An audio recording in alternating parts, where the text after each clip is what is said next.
Natambua kwamba taarifa zaidi zitaendelea kutolewa, na nitumie mahali hapa vile vile kulitaka jeshi la polisi na jeshi la uhamiaji, idara ya uhamiaji, kwa pamoja watoe kauli kwa umma kwamba makamu mwenyekiti John Heche yuko wapi na ana hali gani.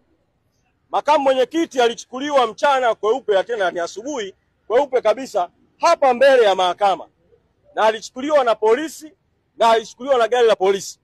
Kwenye wajibu wa kusema yuko wapi na ana hali gani, wa kwanza kabisa ni jeshi la polisi na wa pili ni idara ya uhamiaji. Jana kwa nafasi yangu kama mtendaji mkuu nilifanya mawasiliano na kiongozi mmoja wa jeshi la polisi. Akanieleza kwamba makamu mwenyekiti yuko Dodoma, na akasema tufuatilie Dodoma. Sasa sikusema chochote jana baada ya kupata hiyo taarifa, kwa sababu kwa bahati mbaya jeshi la polisi ambalo linapaswa kufanya kazi kitaaluma na kitaalamu limekuwa na tabia wakati mwingine kutoa taarifa za uongo.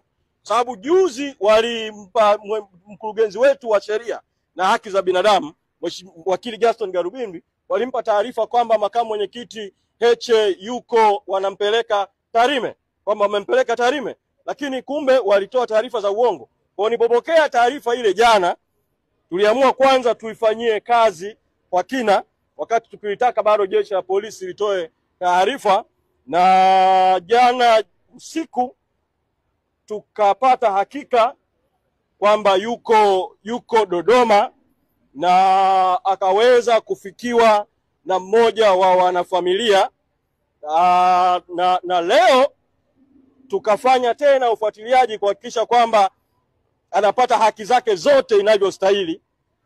Toka asubuhi tulituma wakili, alikuwepo pale na hakupewa haki ya kumuona katika kituo cha polisi ambacho jana mpaka usiku alikuwepo.